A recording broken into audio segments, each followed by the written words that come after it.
plaisir de partager avec vous l'expérience du Maroc. Elle est courte, mais elle est fondamentale, dans l'exercice d'introduire le vaccin contre le HPV dans le programme national d'immunisation.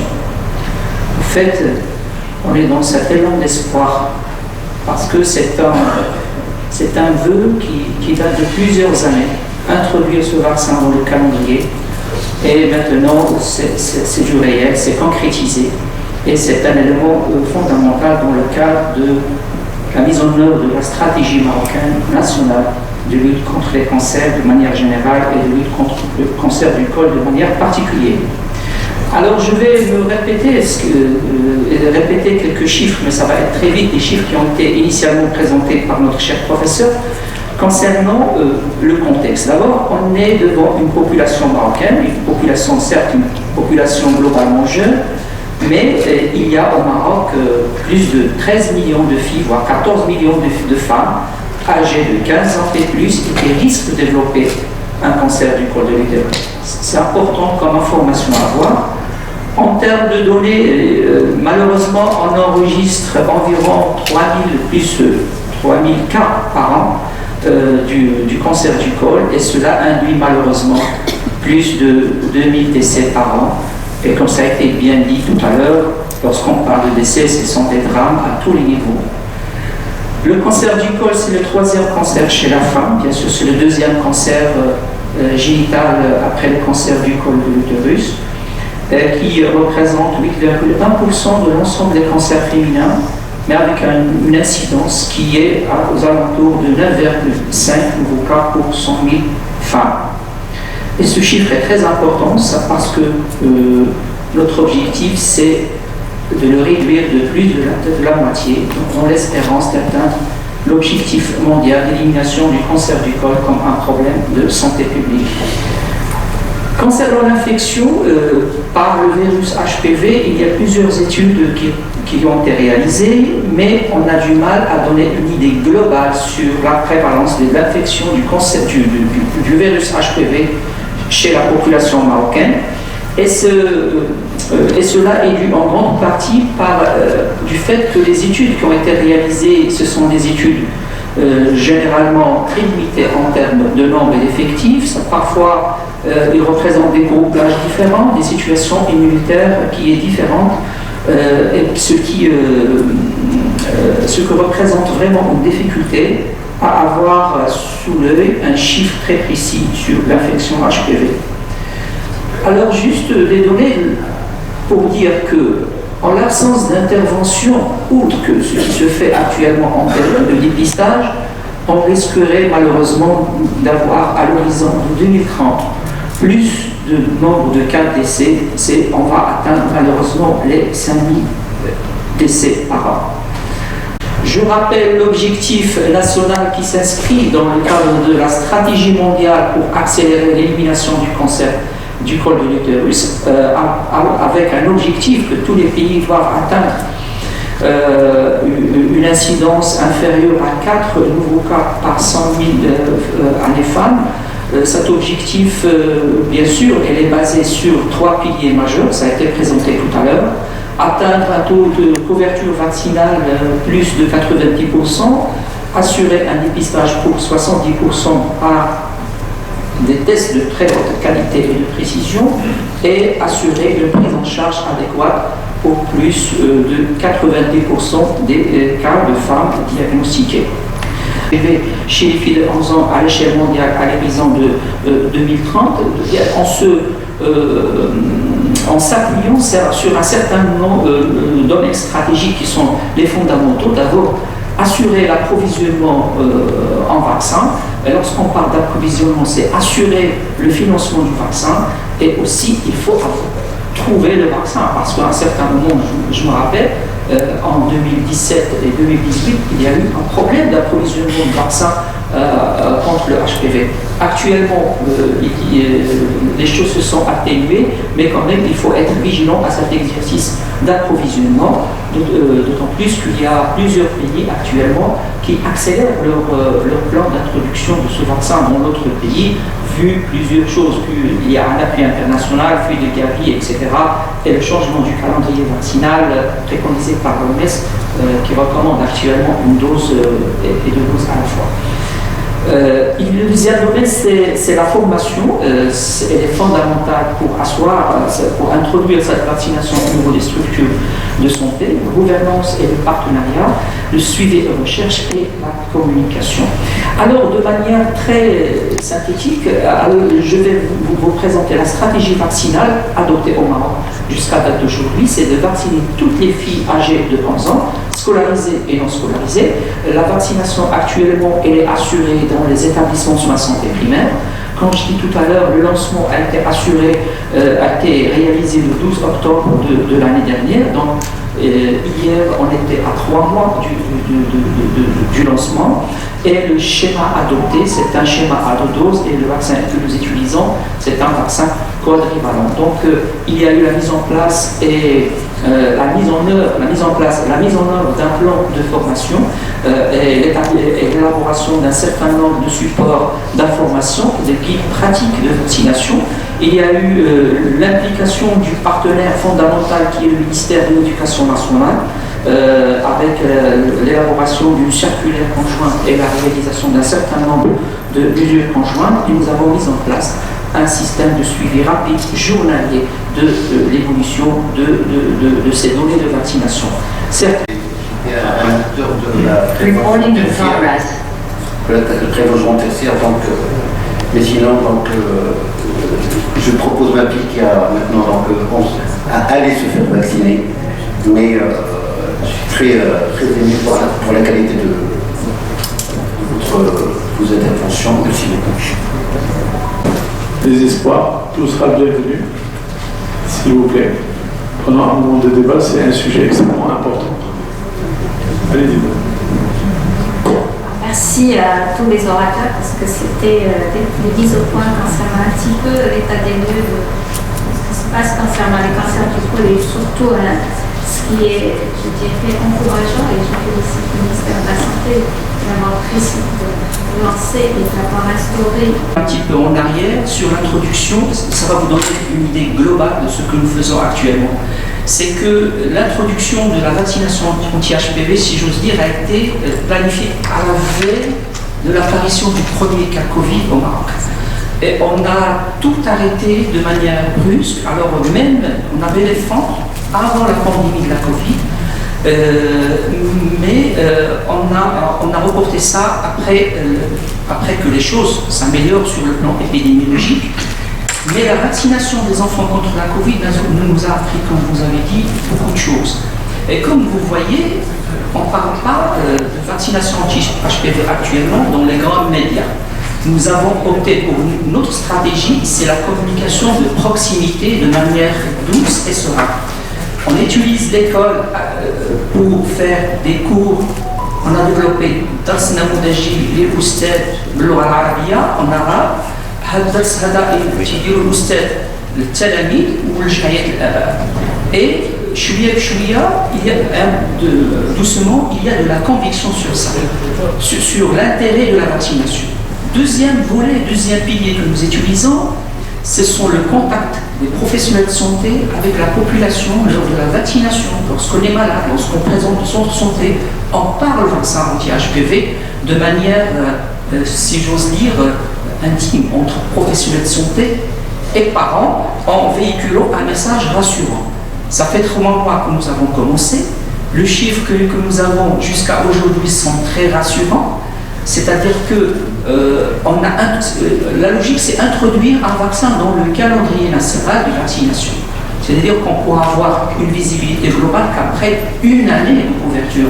Donc si on voit notre progression mensuelle, il y a de la progression, c'est très positif, mais aussi on utilise la communication C'est comme cette réunion, ce séminaire, et tous les séminaires pour parler, pour communiquer avec les professionnels de santé, pour dire qu'actuellement, il y a un vaccin, il est disponible, gratuit et sûr.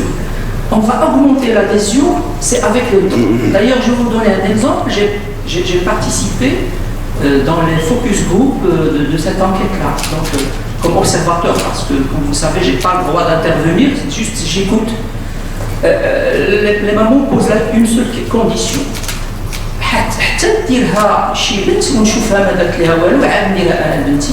Donc c'est la confiance et le temps. Donc plus on vaccine, plus ça va donner de la confiance et plus on aura de demandeurs. Actuellement, on a des demandeurs de filles, ou de parents de filles qui ne sont pas ciblés par la stratégie. Soit plus de 11 ans, soit moins de 11 ans. Pourquoi pas ma fillette a 10 ans, je veux la protéger actuellement, ou ma fillette a 12 ans, est-ce qu'il ne va pas bénéficier de vaccin pour se protéger? On reçoit ce genre de questions, c'est légitime, mais l'engouement, ça va venir avec le temps. Comme a dit Dr Mazzouz, on profite des différents congrès pour sensibiliser parce qu'un médecin convaincu est un médecin convaincant.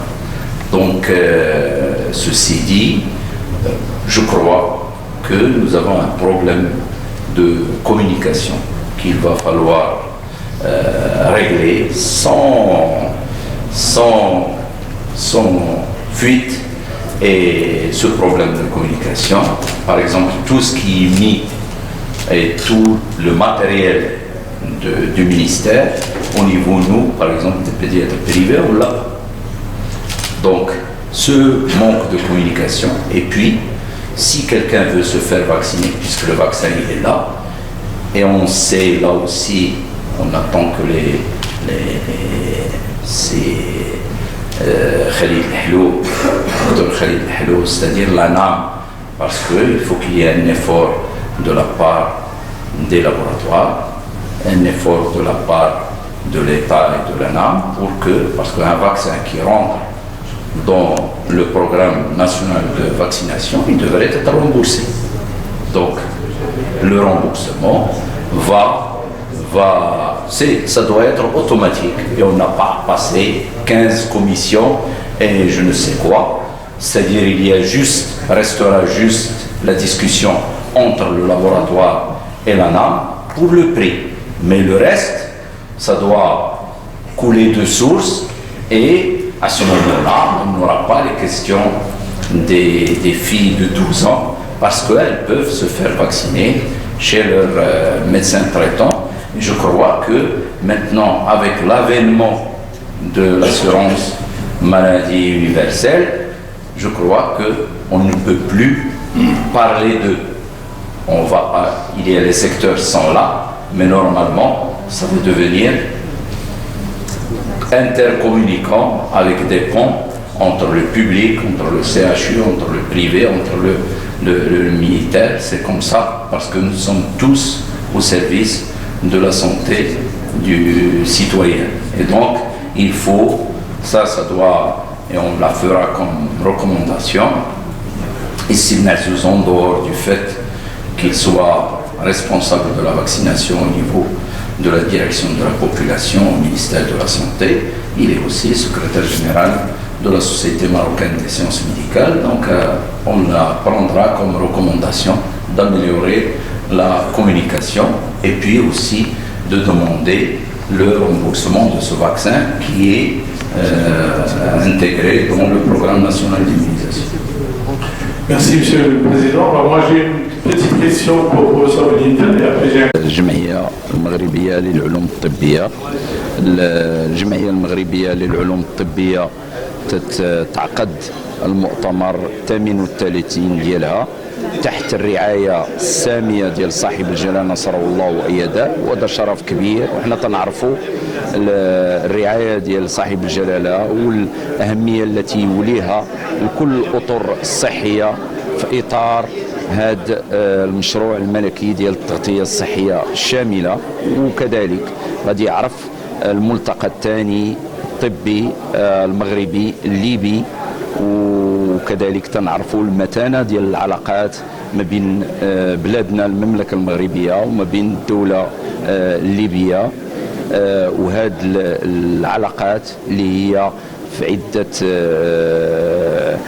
في المجالات عدة، فأيضا في المجال الطبي فكاين واحد العلاقة مهمة، واللي كذلك أعطينا الانطلاقة ديال واحد البحث العلمي المغربي الطبي المغربي الليبي اللي غادي يشرفوا على الجوري ديالو أطباء ليبيين وأساتذة في الطب مغاربة. حنا هذا المؤتمر غادي يتطرق لثلاثة ديال المحاور. المحور الأول هما البروتوكولات العلاجية، وحنا تنعرفوا الأهمية ديال البروتوكولات العلاجية، وكل شيء هذا الشيء تيصب في مصلحة المريض باش يمكن المريض يسترد داك الشيء اللي دفع. إذا كاينه واحد الأهمية التعويضات ديالو، وكذلك الرقمنة، وحنا شلنا مع الكوفيد بأنه الرقمنة مهمة، رقمنة على الصحي الشامل والرقمنة ديال الملف الطبي باش يمكن الطبيب تكون عنده يتبعوا الملف ديالو فين مكان. هذا غادي يسهل عليه المامورية، وكذلك غادي يسهل التتبع ديالو. وكذلك المحور الثالث هو العلاجات الأولية، وفي وسط هذه العلاجات الأولية كاين واحد الحاجة مهمة واللي هي اللقاح، وشلنا بأنه بفضل اللقاح باش تمكننا أننا الحمد لله نرجعوا لواحد الحياة عادية ضد الكوفيد، وبفضل اللقاح أيضا أننا ما بقيناش نشوفوا دابا الشلل، أمراض بحال الشلل اللي ما شلنا آخر حالة في 1987. وحنا المغرب أعطى الانطلاقة ديال اللقاح ديال الفتيات البالغين 11 سنة بالنسبة لسرطان عنق الرحم، واللي هو سرطان اللي تصيب المرأة، واللي هو ثالث سرطانات بعد سرطان الثدي وسرطان ديال التيرويد. إذن فهذا الشيء كل شيء عنده واحد الأهمية. وما ننساوش أيضا أنه أعطينا الكلمة الأطباء الشباب اللي هما العماد ديال هذه المنظومة الطبية، وكانت أكثر من 2132 عمل اللي تقدموا به هاد الاطباء الشباب، وهذا تيظهر على الديناميه اللي عندنا في ميدان الصحه. وحنا الحمد لله تنعرفوا بانه بلادنا تتخضع دابا لواحد بفضل التوجيهات الساميه ديال صاحب الجلاله انها تتخضع لواحد الهيكله لقطاع الصحه مع القانون 0622 المشاريع القانون الاخرى، الهيئه العليا للصحه، الوكاله ديال الادويه، الوكاله ديال الدم والمشتقات ديالو. اذا هذا الشيء كل شيء تيجعلنا اننا ما يمكن لنا الا نكونوا فخورين ببلادنا المملكه المغربيه، واننا خصنا نعملوا اليد في اليد جميع القطاعات، باسكو دابا مع الجهويه المتقدمه والخريطه الصحيه الجهويه فغادي يكون عندنا واحد المشروع متكامل، وخصنا كلنا نتعاونوا لحقاش هذا تيهم صحه المواطن، واللي علمتنا هذه الجائحه ديال الكوفيد بانه بدون صحه ما يمكن حتى شي حاجه تخدم. بداية أنا الدكتور عبد الرحمن محمد فرارة، الملحق الصحي بالسفارة الليبية في الرباط. طبعا اليوم احنا نشاركوا زملائنا واخوتنا في المغرب في الملتقى الثاني المغاربي الليبي طبعا، وهذا شرف لنا ويسعدنا بتواجدنا اليوم. طبعا اللقاء الأول كان البنية الأساسية لإيجاد محاور ارتكاز للتعاون الليبي المغربي في مجال الصحة، واليوم نأكدوا على ذلك، وهذا ثاني لقاء طبي. طبعا الدولة المغربية استطاعت أنها هي تبرهن على قدرتها في أثناء الجائحة الكورونا. استطاعت المغرب حقيقة أنها هي تكون سباق من بين الدول المجاورة وعلى مستوى أفريقيا. استطاعت أنها هي في بداية الأزمة أنها هي تحتوي الفيروس، وبعد ذلك استطاعت أنها هي بعد انتشار الفيروس كأي دولة في العالم، لأن الفيروس انتشر في كل دول العالم، استطاعت المغرب بكوادرها بأنها هي تدير ملف الانتشار هذايا والأزمة والحد من المضاعفات إدارة جيدة، وبرهنت على كوادرها العلمية الراقية. وهذا يعلمنا درس في كيفية أن الاعتماد على الكوادر اللي هي من أهل البلد، وهذا يساعدنا في أن احنا كذلك كدولة في ليبيا أن نتعاون في مجال مكافحة الأوبئة هذا كركيزة، ولكن لا نعتقد بأن هذا يقف عند هذا الحد، بل بالعكس نسعى لكل التخصصات الأخرى في التعاون، لأن المغرب عندها بعض الأشياء اللي يجب أن احنا نتعلموا منها ويجب أن نتعاونوا فيها، وهذا هدف سامي لنا، واحنا نشاركوا المغرب في كثير من الأشياء سواء في الناحية الاجتماعية، وبالتالي الأمراض نشترك فيها. والآن يعني هدف سامي إذا كان سعيين لأن احنا نحتوي الأمراض، فضروري من التعاون على مستوى المنطقة وعلى مستوى الدول، وبالتالي تكون الإصابات والعوائق تكون أقل. والخبرة المغربية يعني احنا سعداء بأن احنا نتعلموا منها كثير من الأشياء، ونسعوا لأن احنا نبنوا كثير من التعاون في مجال الصحة، في مجال توأمة بعض المراكز الطبية، في الزيارات، في الأكاديميين، في الإشراف على بعض البحوث. هذه كلها أشياء يعني نطرح فيها باش ان احنا نقدروا نتعاونوا فيها في المستقبل القريب. شكرا لكم، ونتمنى للدولة المغربية حكومة وشعبا في انهم هم يكونوا سعداء بذلك، ويكونوا انهم هم على قد المستوى ان شاء الله.